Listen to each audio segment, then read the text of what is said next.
അത് അങ്ങനെ നോക്കുമ്പോൾ ഈ സിനിമ എന്ന് പറയുന്നത് കാലിക പ്രസക്തമായ ഒരു സിനിമയാണെന്ന് മാത്രമേ ഉള്ളൂ. അല്ലാതെ അതിൽ പുരുഷ വിരുദ്ധമാണ് എന്ന് പറയാൻ ഒരിക്കലും സാധിക്കില്ല. അതുകൊണ്ട് തന്നെ ഈ പരാതി അല്ലെങ്കിൽ ഈ ലീഗൽ നോട്ടീസ് നമ്മൾ നിയമപരമായി തന്നെ നേരിടും. അതിനുള്ള എല്ലാ കാര്യങ്ങളും ചെയ്യുമെന്ന് മാത്രമാണ് ഈ അവസരത്തിൽ പറയാനുള്ളത്. ആമുഖമായിട്ട് ഇത്ര കാര്യങ്ങൾ പറയാനുള്ളൂ. ഇനി നിങ്ങൾക്ക് എന്തെങ്കിലും ചോദിക്കണേ ചോദിക്കും. അതൊരു വ്യക്തി തന്നെ ഒറ്റ നോട്ടീസിലുണ്ടാവും. അതിൻ്റെ പേര് അത് വൺ മിസ്റ്റർ ദേവരാജ്. ആളെ ഞങ്ങൾക്ക് കണ്ടിട്ടില്ല. എറണാകുളത്തുള്ള ആളാണ്.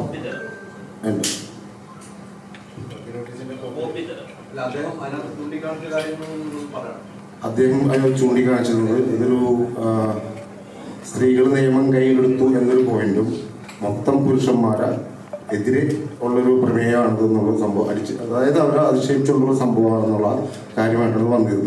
ഞങ്ങളിതിൻ്റെ സ്ക്രിപ്റ്റ് വായിച്ചിട്ട് ഇതൊരു അഡ്രസ്സ് ചെയ്യപ്പെടേണ്ട വിഷയമാണെന്ന് വളരെ വ്യക്തമായി മനസ്സിലാക്കിയതെന്നാണ് ഞാൻ ഇറങ്ങി തിരിച്ചത്. ഇതിലുള്ളൊരു വിഷയം ഏതായാലും നിങ്ങൾ പലരും സിനിമ കണ്ടിട്ടുണ്ടാവും. നിങ്ങൾക്കും ആ ഒരു ഫീലിംഗ് വന്നിട്ടുണ്ടോ എന്ന് എനിക്കറിയില്ല. ഇതിൽ ഒരു വിവേകൻ എന്ന് പറയുന്ന വ്യക്തികൾ ഒരു സമൂഹത്തിലുണ്ട്. കാരണം ഞങ്ങൾക്ക് ഒരുപാട് കോളുകൾ കിട്ടുന്നുണ്ട്, ഒരുപാട് മെസ്സേജ് വരുന്നുണ്ട്. ഇങ്ങനെയുള്ള പ്രശ്നങ്ങൾ ഒരു കുടുംബത്തിൻ്റെ ഉള്ളിൽ അനുഭവിക്കേണ്ടി വരുന്ന സ്ത്രീകളുടെ പ്രശ്നങ്ങൾ അവർക്ക് തുറന്നു പറയുന്നുണ്ട്. ഒരു നല്ലൊരു പോസിറ്റീവ് കാര്യമായിട്ടാണ് ഞങ്ങൾക്ക് തോന്നുന്നത്. ഇത് അഡ്രസ് ചെയ്യപ്പെടേണ്ടതാണ്, ചർച്ച ചെയ്യപ്പെടേണ്ടതാണ്, പരിഹരിക്കപ്പെടേണ്ടതാണ്. നമ്മുടെയൊക്കെ പെൺകുട്ടികൾ, നമ്മുടെയൊക്കെ മക്കൾ ഇനിയുള്ള സമയത്ത് ഇങ്ങനെയുള്ള പ്രശ്നങ്ങളുണ്ടെങ്കിൽ അവരെ പ്രതികരിക്കാൻ പ്രാപ്തരാക്കേണ്ടതാണ്. ആ ഒരു ഉദ്ദേശത്തോടെയാണ് നമ്മളിത് ഈ ഒരു ഉദ്യമത്തിൽ ഇറങ്ങിയിട്ടുള്ളത്. അതൊരു വിജയം കണ്ടു എന്നുള്ളതിൻ്റെ ഒരു ലാഞ്ചനയാണ് ഞങ്ങൾക്ക് വരുന്ന ഈ മെസ്സേജുകൾ.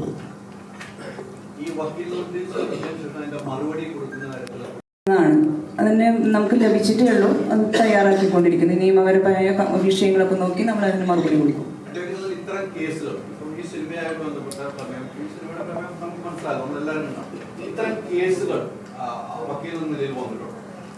ധാരാളം വന്നിട്ടുണ്ട് ഇത്തരം കേസുകൾ. ഈ അടുത്ത് ധാരാളം പെൺകുട്ടികൾ മുന്നോട്ട് വരികയും ഇത്തരം കേസുകൾ ഫയൽ ചെയ്യാൻ ആവശ്യപ്പെടുകയും ചെയ്തിട്ടുള്ളതാണ്. അത് പുറത്ത് പറയാൻ പറ്റാത്ത വിധത്തിൽ, അപ്പോൾ വളരെ രഹസ്യമായിട്ടാണ് അവർ വന്ന് അങ്ങനെ പറയും. ഫാമിലിയിൽ നിന്ന് തന്നെ സപ്പോർട്ട് കിട്ടാത്ത ഒരു സാഹചര്യം. പുറമേ നിന്ന് നോക്കുമ്പോൾ പകൽമാന്യനാണ്, യാതൊരു തരത്തിലും കുറ്റം പറയാൻ പറ്റാത്ത വ്യക്തികൾ.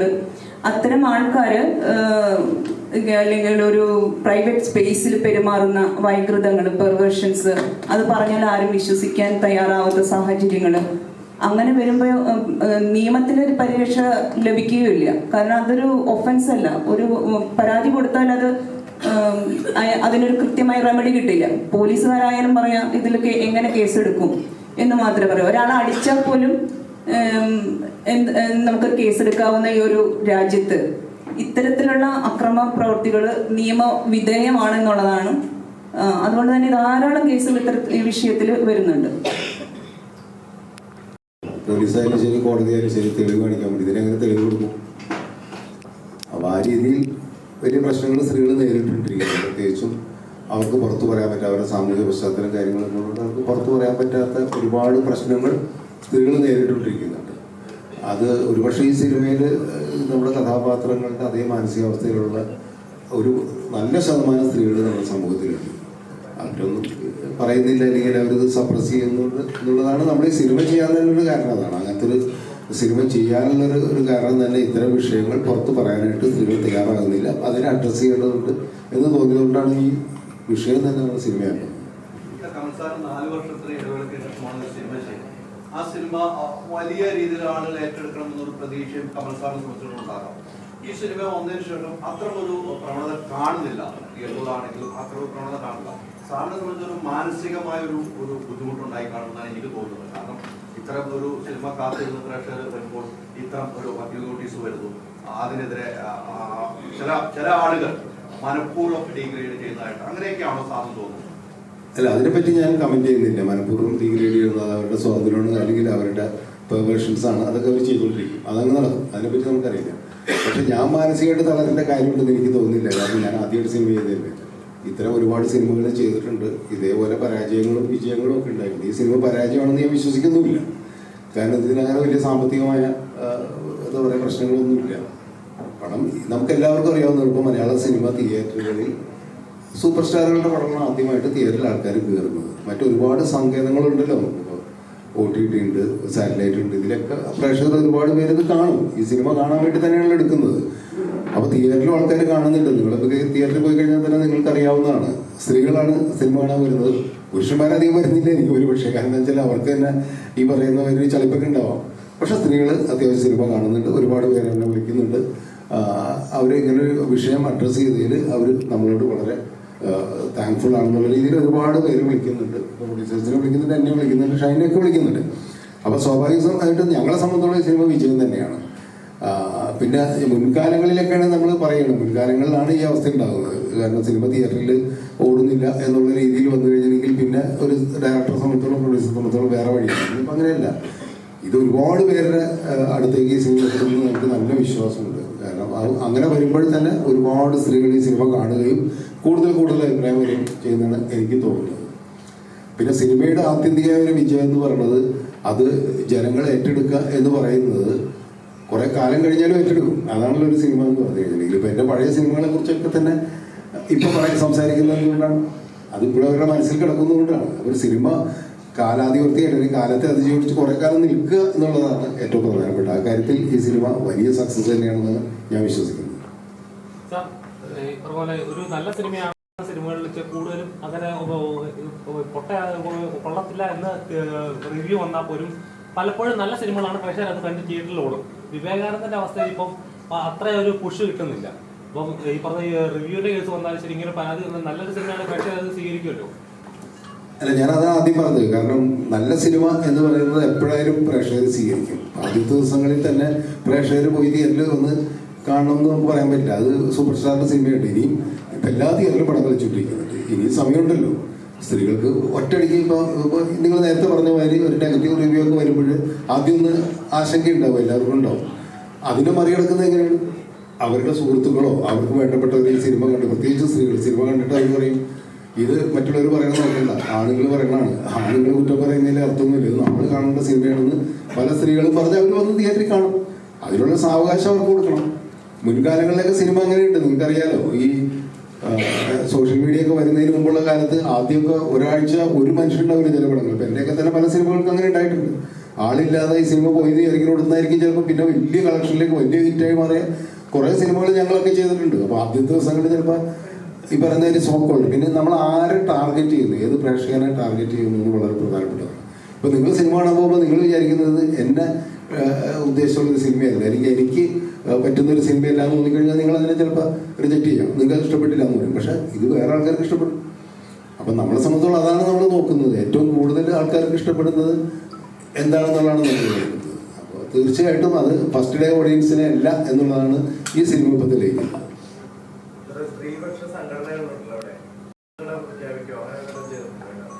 തീർച്ചയായിട്ടും ഒരുപാട് പേര് എന്നെ വിളിക്കുന്നുണ്ട്. കാരണം നമുക്കറിയാവുന്നതാണല്ലോ, അവർക്കൊക്കെ പല രീതിയിൽ ഈ സോഷ്യൽ മീഡിയ അറ്റാക്ക് വരുമെന്ന് പേടിച്ചിട്ടായിരിക്കും അവർ പരസ്യമായിട്ട് പലതിൻ്റെ രംഗത്ത് വരാത്തത്.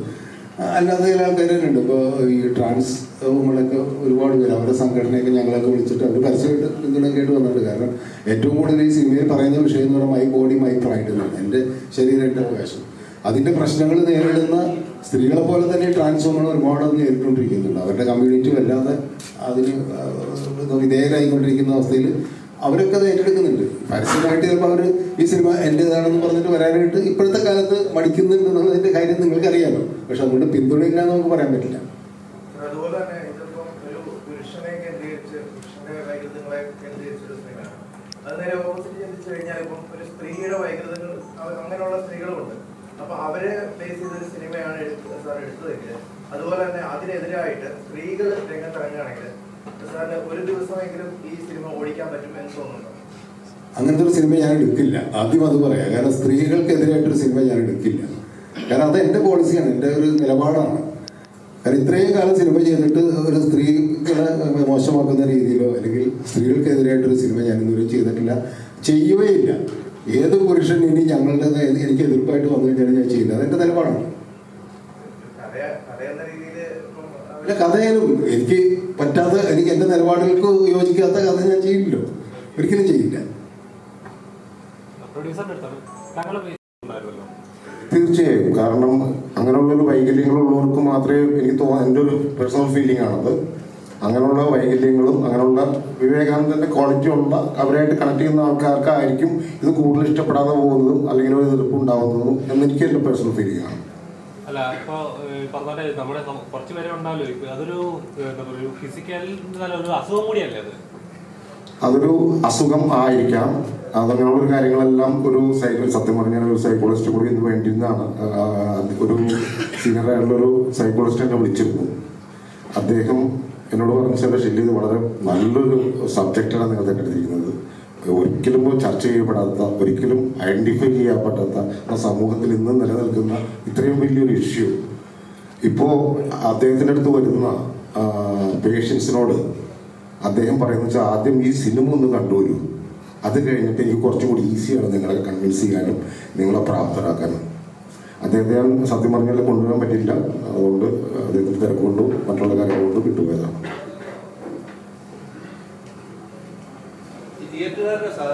പ്രത്യേകിച്ചും ഇപ്പോഴത്തെ കണ്ടീഷനുകളിൽ മറ്റു പടങ്ങളൊന്നും ഇല്ലാത്തൊരു സാഹചര്യം കൂടിയാണ്. വളരെയധികം ഡിമാൻഡിങ് ആണ്. ഈവൻ ഞങ്ങൾക്ക് ഒരു 75 തിയേറ്റർ മാത്രമാണ് നമ്മൾ ഉദ്ദേശിക്കുന്നത്.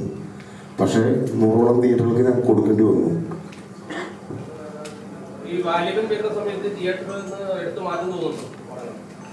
നോക്ക്, personally as a producer from my side Naseeb, ഈ ഒരു പടം ഞങ്ങൾ ചെയ്യുമ്പോൾ വലിയൊരു സാമ്പത്തിക ലാഭം ഞങ്ങൾ പ്രതീക്ഷിച്ചിട്ടില്ല. ഞങ്ങൾ പ്രൊഫഷണൽസ് ആയിരുന്നു. ഞങ്ങൾ അതിനുശേഷം ബിൽഡിംഗ് വർക്ക്, അതായത് ബിൽഡേഴ്സാണ്. ഇപ്പോൾ ഞങ്ങൾക്ക് ഒരു വലിയ സാമ്പത്തികം ഒരു പ്രതീക്ഷ കൊണ്ട് ചെയ്തൊരു പടമല്ല ഞങ്ങളത്. പ്രത്യേകിച്ചും ഇങ്ങനൊരു സിനിമ ഇൻഡസ്ട്രിയിൽ ഇങ്ങനൊരു സബ്ജക്റ്റ്, ഇതേപോലെ ലിജൻഡറി ഒരു ഡയറക്ടർ, പിന്നെ ഈ ഒരു സബ്ജക്റ്റ് അതൊരു അഡ്രസ് ചെയ്യപ്പെടേണ്ട ഒരു സബ്ജക്റ്റ് എന്ന് തോന്നുന്നുകൊണ്ടും അതൊരു ആരും ഇതുവരെ ചെയ്യാതിരുന്നുകൊണ്ടും ഞങ്ങൾ ഇതൊരു അറ്റംപ്റ്റ് ചെയ്തതാണ്. നേരത്തെ പറഞ്ഞില്ലേ, വാലിബം വരുമ്പോൾ പടം എടുത്ത് മാറ്റാന്നുള്ളത് തിയേറ്ററുകാരുടെയും ഡിസ്ട്രിബ്യൂട്ടറൊക്കെ ഇതനുസരിച്ചാണ്, മനസ്സിലായില്ലേ? അപ്പോൾ അതിനെപ്പറ്റി ഞങ്ങൾ നേരത്തെ ബോധവാന്മാരായിരുന്നു. അതുകൊണ്ട് തന്നെ ഇത് മാറില്ല എന്നുള്ളൊരു വിശ്വാസം കൊണ്ട് തന്നെയാണ് ഈ സമയത്ത് റിലീസ് ചെയ്തത്.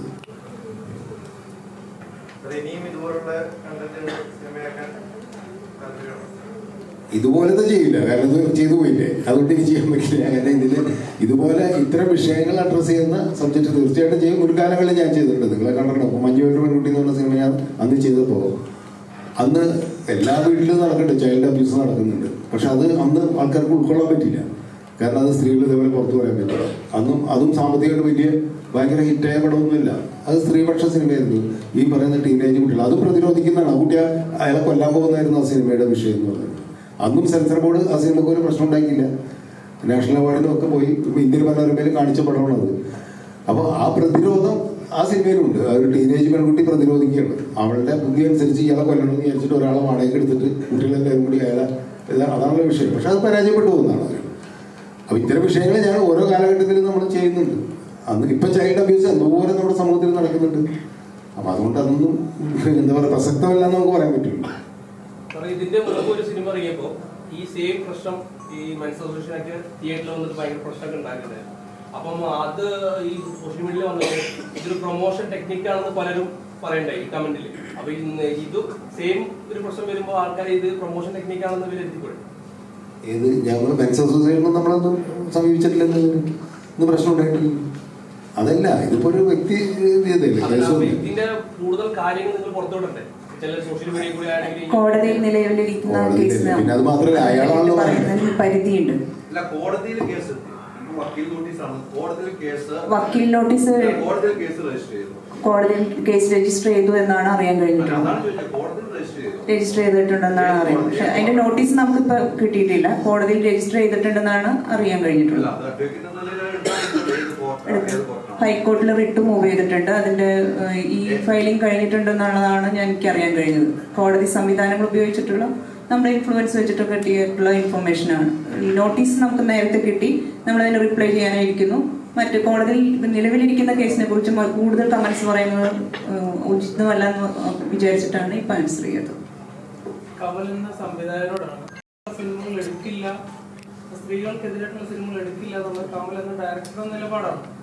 പക്ഷെ വിവേകാനന്ദനെ പോലുള്ള പുരുഷൻ ഈ സമൂഹത്തിലുണ്ടെങ്കിൽ അതുപോലെ വൈകല്യങ്ങളുള്ള അല്ലെങ്കിൽ നിയമ സംരക്ഷണം നൽകുന്ന സ്ത്രീകൾ അത് മുതലെടുക്കുന്ന സ്ത്രീകൾ ഈ സമൂഹത്തിലില്ല.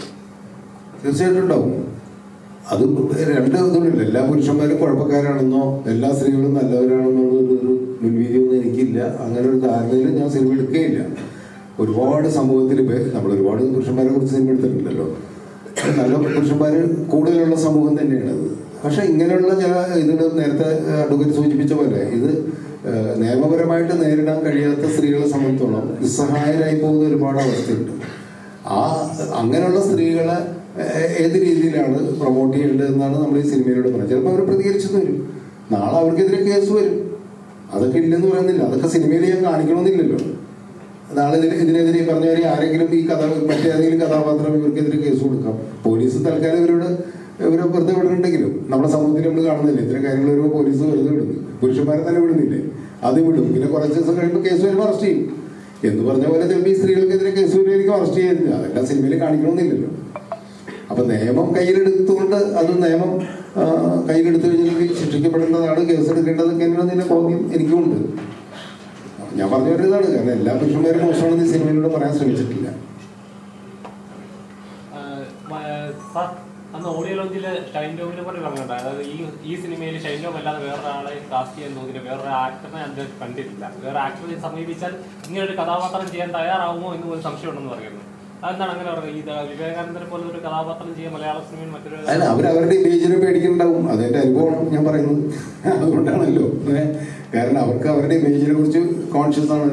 നമ്മുടെ ഇവിടുത്തെ എല്ലാ സ്റ്റാർസിന്റെ ഒരു ഇതല്ല. അവർക്ക് ഒരു പെർട്ടിക്കുലർ ഇമേജ് ഉണ്ടാവും. അതിനെ ബ്രേക്ക് ചെയ്യാനായിട്ട് അവർക്ക് താല്പര്യം ഉണ്ടാവില്ല. അപ്പോൾ അങ്ങനെ ഇമേജിനെ പറ്റി യാതൊരു രീതിയിലും ബോധരക്ഷണം ഇല്ലാത്ത ഒരാളാണ് ഷൈൻ ടോം ചാക്കോയ്ക്ക് നന്നായിട്ട് അറിയാം.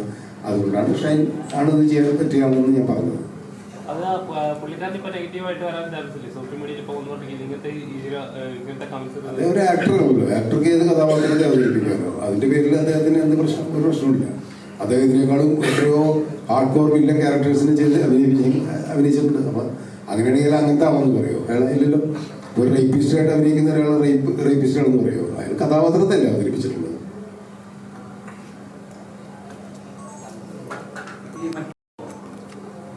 കുറെ പേരുണ്ട്, എസ്പെഷ്യലി യങ്സ്റ്റേഴ്സ് ആയിട്ടുള്ള. എനിക്ക് പരിചയമില്ലാത്ത യങ്സ്റ്റേഴ്സിനെ വിളിച്ചിട്ട് പലരും വിളിച്ചിട്ടുണ്ട്. കാരണം മറ്റൊരു സബ്ജക്റ്റ് ചെയ്യാൻ കാര്യം കാണിച്ചൊരു സന്തോഷമായിട്ട്. പ്രത്യേകിച്ച് ഞങ്ങളെപ്പോലുള്ള പഴയ തലമുറയിലുള്ള ആൾക്കാർ ഇങ്ങനെ സബ്ജക്റ്റ് ഒന്നും അറ്റംപ്റ്റ് ചെയ്യില്ല എന്നാണ് തെറ്റിദ്ധാരണ. പക്ഷെ അത് തെറ്റിദ്ധാരണ തന്നെയാണ്. കാരണം ഒരു പ്രത്യേക കാലഘട്ടത്തിൽ അത്തരം സിനിമകളിലേക്ക് നമ്മൾ അധികം പോയിട്ടില്ലാന്ന് മാത്രമല്ല, അതിന് മുമ്പുള്ളൊരു കാലം നിങ്ങൾ ആലോചിച്ച് നോക്കുക. സിനിമയിൽ വളരെ പരീക്ഷണങ്ങൾ ഒരുപാട് നടന്നിട്ടുള്ള ഒരു ഇൻഡസ്ട്രിയാണ് മലയാള സിനിമ. ഇന്ന് മാത്രമല്ല, സിനിമയുണ്ടായിട്ട് കുറേ വർഷങ്ങളായി. എത്ര പരീക്ഷണങ്ങളിലൂടെ നടന്നിട്ടുണ്ട്. എത്രയോ ശക്തമായ സ്ത്രീ കഥാപാത്രങ്ങളുള്ളൊരു സമ്പന്നമായൊരു ഇൻഡസ്ട്രിയാണ് മലയാള സിനിമ. അപ്പോൾ ആ രീതിയിൽ തന്നെയാണ് എന്നെ പലരും വിളിച്ചിട്ട് സംസാരിക്കുകയും ചെയ്തത്. ഓഡിയോ ലോഞ്ചിൽ പറഞ്ഞാൽ ഞാൻ കുറെ നാള് വീട്ടിലിരുന്നു.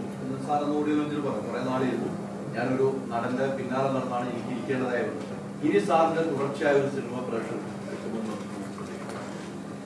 അതെനിക്കിപ്പോൾ ഒന്ന് പ്രെഡിക്റ്റ് ചെയ്യാൻ പറ്റില്ല. കാരണം എന്താ വെച്ച് കഴിഞ്ഞാൽ പല ഘടകങ്ങളും ഒത്തു വരണം. പുതിയൊരു കഥ ഉണ്ടായി വരണം, കഥ എനിക്ക് വർക്ക് ചെയ്യണം, അതിന് ചെയ്യാൻ പറ്റുന്ന പ്രൊഡ്യൂസർ വരണം, ഒപ്പം ആർട്ടിസ്റ്റ്. നമുക്കറിയാം ഇപ്പോൾ ആർട്ടിസ്റ്റുകളുടെ ഒരു പ്രശ്നം എന്ന് പറഞ്ഞു കഴിഞ്ഞാൽ അവർക്ക് ഒരുപാട് ചോയ്സ് ഉണ്ട്. ഇഷ്ടംപോലെ പടങ്ങൾ നടക്കുന്നുണ്ട്, ഒരുപാട് ഡയറക്ടേഴ്സ് ഉണ്ട്, ഒരുപാട് പ്രൊഡക്ഷൻ നടക്കുന്നുണ്ട്. തന്നെ അവരുടെ അടുത്ത് വരുന്ന ഒരുപാട് കഥകളുണ്ട്. ചോയ്സ് ഉള്ളതുകൊണ്ട് അവരാണ് തീരുമാനിക്കേണ്ടത് ഏത് പടം ചെയ്യണം, ഏത് പടം ചെയ്യണ്ട. അപ്പോൾ അങ്ങനെയുള്ള ചില ഡിലേകൾ വരും. അല്ലാതെ സിനിമ ചെയ്തുകൊണ്ടിരിക്കും. കാരണം നമ്മുടെ തൊഴിലതാണല്ലോ. ഇത്രയും വർഷം സിനിമ ചെയ്തിട്ട് തന്നെയാണ് ഇനിയും സിനിമ ചെയ്തുകൊണ്ടിരിക്കും. സാർ, ഈ ഒരാഴ്ച തന്നെ ഏകദേശം 8 പടങ്ങളോളം ഇറങ്ങുന്നുണ്ട്. അപ്പം അതിനുശേഷം അതിൽ നിന്ന് തന്നെ ഓടുന്നത് കഷ്ടിച്ച് 2 ആഴ്ചയെങ്കിൽ ഓടുന്നത് 1-2 പടങ്ങൾ മാത്രമാണ്. ബാക്കി പടങ്ങളെല്ലാം ഇതിൽ വാഷ് ഔട്ട് ആയി പോവാണ്. അപ്പോൾ സത്യം പറഞ്ഞാൽ മലയാള സിനിമയുടെ പഴയ ഒരു എന്താ പറയുക നല്ല കണ്ടന്റ് ഓറിയന്റഡ് സിനിമകൾ അല്ലെങ്കിൽ പ്രേക്ഷകർ സ്വീകരിക്കുന്ന സിനിമകൾ എന്ന് പറഞ്ഞാൽ കുറഞ്ഞു വരുന്നുകൊണ്ടിരിക്കുകയാണ്. ശരിക്കും അത് മലയാള സിനിമയുടെ വീഴ്ചയായിട്ടാണ് ഡയറക്റ്റ് ഇത്ര എക്സ്പീരിയൻസ് ആണ്. അല്ല, അതിന് ഞാൻ നേരത്തെ ഈ മറ്റേ ആർട്ടിസ്റ്റുകളുടെ ചോയ്സ് പറഞ്ഞ മാതിരി പ്രേക്ഷകരും ചോയ്സ് ഉണ്ട്. ഇഷ്ടംപോലെ സിനിമകൾ വരുന്നതുകൊണ്ട് അവരും എന്താ പറയുക തിരഞ്ഞെടുക്കുന്നതിൽ ചില പ്രശ്നങ്ങൾ വരും.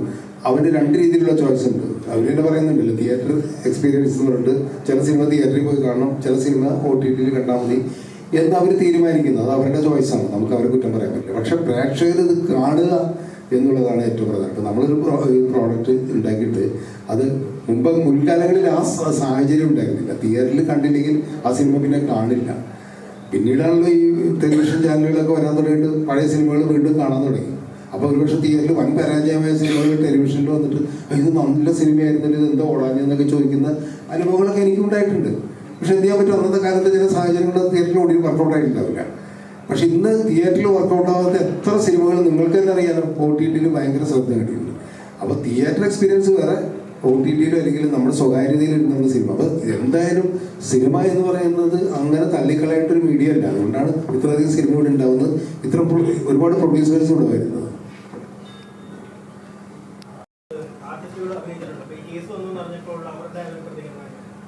അല്ല, അവരൊന്നും ഇതിൽ കക്ഷികളല്ലാത്തതുകൊണ്ട് അവർ സ്വാഭാവികമായിട്ട് നമ്മൾ വിളിച്ചിട്ട് എന്താ കാര്യം അന്വേഷിക്കുന്നു. പിന്നെ ഇതിപ്പോൾ ഒന്ന് ന്യൂസായിട്ടൊന്നും അധികം വന്നിട്ടില്ലല്ലോ. ഇനി ഞങ്ങളെ വിളിച്ച് ചോദിച്ചു, അപ്പോൾ അവിടെ കേസ് നമ്മൾ നേരിടും, പ്രൊഡ്യൂസറും ഡയറക്ടറും നേരിടും. അങ്ങനെയാണ് സാധാരണ ചെയ്യാറ്. ഇപ്പൊ അവരുടെ പേരിലും കൂടി കേസ് ഉണ്ടെങ്കിലല്ലേ അവർക്ക് അതിൻ്റെ ഒരു ബാധ്യത ഏറ്റെടുക്കേണ്ടതുള്ളൂ.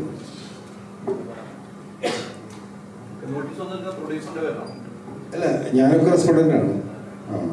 എല്ലാം 6 പേര് റെസ്പോണ്ടൻ്റ് ആണ്. സെൻട്രൽ ഗവൺമെൻറ്റും അടക്കം, സെൻസർ ബോർഡ് അടക്കം. കാരണം ഞാൻ ആദ്യം അതാണ് പറഞ്ഞത്, സെൻസർ ചെയ്യപ്പെട്ട പടമാണ്. അപ്പം ഞങ്ങളെ സംബന്ധിച്ചോളം ഞങ്ങൾക്ക് യാതൊരു നിയമബാധ്യതയില്ല. കാരണം സെൻട്രൽ ഗവൺമെൻറ്റിൻ്റെ നിയമം അനുസരിച്ച് എല്ലാ നിയമങ്ങളും പാലിച്ചിട്ട് ഞങ്ങൾ സ്ത്രീകൾക്കെതിരെയുള്ള അക്രമം പാടില്ല എന്നുള്ള സെൻസറിൻ്റെ വളരെ റിട്ടേൺ ആയിട്ടുള്ള നിയമമാണ്. അത് പാലിച്ച് അത് എല്ലാ കാർഡുകളും ഇട്ടിട്ട് തന്നെയാണ് സെൻസർ ബോർഡിൻ്റെ മുമ്പിൽ പടത്തിച്ചത്. അത് അംഗീകരിച്ചിട്ട് തന്നെയാണ് സെൻസർ ബോർഡ് നമുക്ക് സർട്ടിഫിക്കറ്റ് തന്നിട്ടുള്ളത്. അതുകൊണ്ട് സ്വാഭാവികമായിട്ടൊരു കേസ് കൊടുക്കുമ്പോൾ അവരെ കൂടെ കക്ഷിയാക്കുമല്ലോ, അത് മാത്രമേ ഉള്ളൂ. വേറെ ഒന്നുമില്ലെങ്കിൽ ഞങ്ങൾ പ്രധാനമായിട്ട് പറയാൻ ഉദ്ദേശിച്ചത് തന്നെയാണ്. കാരണം ഇത്തരം സിനിമകൾ ഒരാൾക്ക് കേസ് കൊടുക്കാം, എന്ത് വേണേലും ചെയ്യാം, അതിനകത്തൊന്നും ആർക്കും ഒരു കുഴപ്പമില്ല. പക്ഷെ അത് തെറ്റിദ്ധരിക്കപ്പെടരുത്. കാരണം ഇത് പുരുഷ സമൂഹത്തിന് മുഴുവൻ മോശമാകുന്ന ഒരു സിനിമയാണെന്നുള്ളൊരു പ്രചരണം വരരുത്.